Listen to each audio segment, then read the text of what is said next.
Welcome to the latest episode in an ongoing Legendarium series about Rome's 3rd century emperors. In this episode, we will talk about Philip the Arab, Rome's murderous emperor who took the throne after murdering the emperor who looked up to him as a father figure. Marcus Julius Verus Philippus was born in 204 AD at Philippopolis in Roman Syria, the son of an Arab chieftain named Murderous. Some sources claim that his father led a criminal gang, but this is not known for certain. From a rich but non-aristocratic family, he later became the first Arab Syrian to wear the imperial purple. Philip bettered his own standing early in life by marrying Marcia Ottocilia Severa, the daughter of a Roman governor.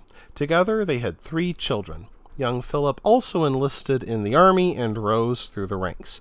As a young man, he saw the rise and fall of the Severan dynasty, which also had its origins in Syria.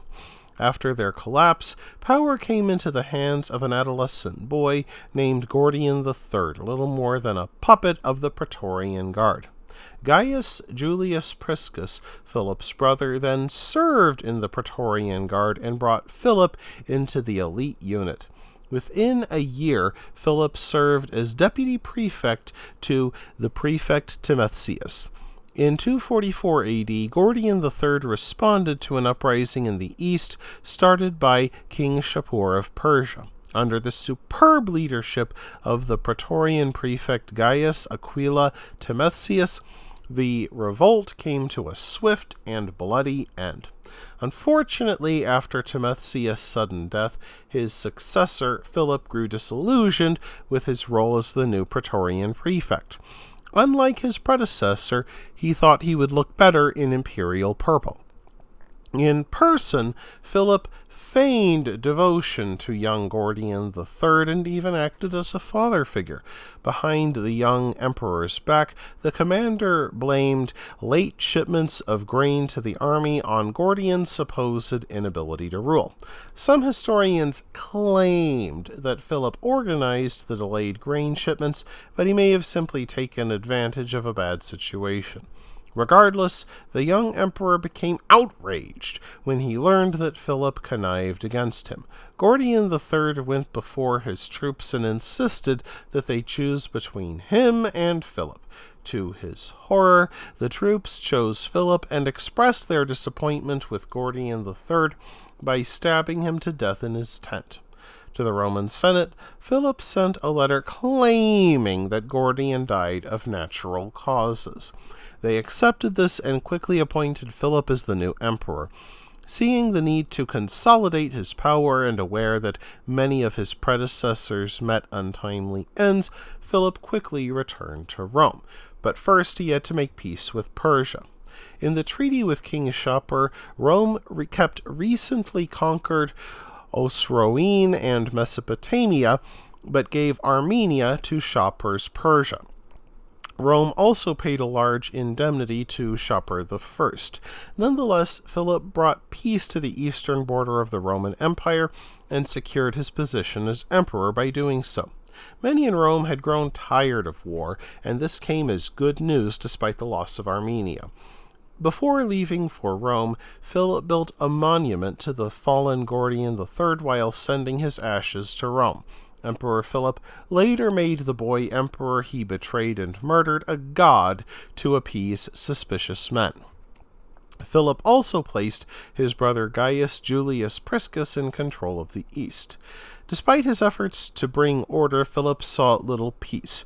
Shortly after his arrival in Rome, the Dacian Carpi tribe crossed the Danube River. When the Roman commander and Philip's brother-in-law Severinus failed to defeat the invasion, Emperor Philip stepped in. His victory earned him the title of Capricus Maximus. There is also some evidence he fought the Germans around the same time because he also awarded himself the title Germanicus Maximus. These victories gave Philip the opportunity to appoint his 5-year-old son, also named Philip, as Caesar and heir to the empire. In 247 AD, the young Caesar rose to the rank of Augustus with equal authority to his father, including the title of chief priest. Unfortunately, peace did not last long on the Danube frontier. Roman legions in Moesia and Pannonia voiced their dislike of the peace terms with the Carpi and declared their commander Tiberius Claudius Pacatianus as emperor. Pacatius would be one among several who claimed the imperial purple. Philip briefly offered to step down as emperor, but his supporters refused the idea. Luckily, the rebellion proved short-lived, ending when Pacatianus died at the hands of his own soldiers when he failed to deliver what he promised. However, Philip's problems did not end there. His appointment of his brother to govern the East proved a poor decision. Not only did Priscus prove irresponsible with the treasury, but his harsh rule prompted the army to name Iatopanus, a supposed relative of the former emperor Alexander Severus, as the new emperor. Loyal forces stamped out the rebellion early in 249 AD, and another would-be emperor died at the hands of his own troops. For a time, Philip's power appeared secure.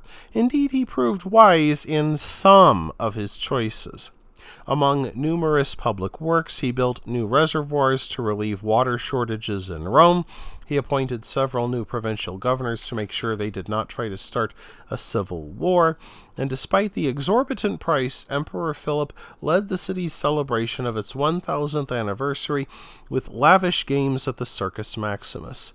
He issued special coins for the anniversary and held grand festivities and games in both the circus and the Colosseum. More than 1,000 gladiators, along with hundreds of hippos, lions, giraffes, and rhinos, died in the epic bloodletting. Unfortunately, Philip tried to pay for these expenses by cutting the payments made to the restless tribes on the Danube frontier, an unwise move. Entire Roman units began deserting to serve the Dacians.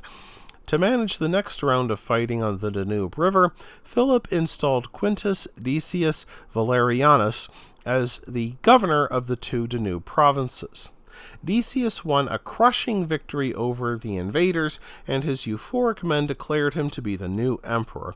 With whole legions at his disposal, Decius marched on Rome in September 249 AD. Emperor Philip marched with his own armies to Macedonia, where he endured a crushing defeat at the Battle of Beroia. Shortly afterwards, Emperor Philip and his 11-year-old son and heir died at the hands of his own Praetorian Guard, who presented their heads to Decius to curry favor with the new emperor. Philip's other two sons simply vanished from the historical record, leading some to believe that Decius murdered them. Years after Philip's death, rumors spread that he became the first Christian emperor. Rumor mongers noted his leniency towards Christians and willingness to debate religion with them in his court. Some even believed that Philip attended an Easter Mass. According to Eusebius, Philip could not enter Easter vigil services until he confessed his sins. The bishop supposedly ordered the emperor to sit among the penitents, which he did willingly. Yet the fact that Philip had his father deified makes Eusebius' account questionable at best. That wraps things up for this episode of The Legendarium. I hope you enjoyed it. If you did, press like. If you want to see more, press subscribe. And if you've got anything to say, let me know in the comments section. Thanks again for joining me, and I hope that you have a great rest of the day.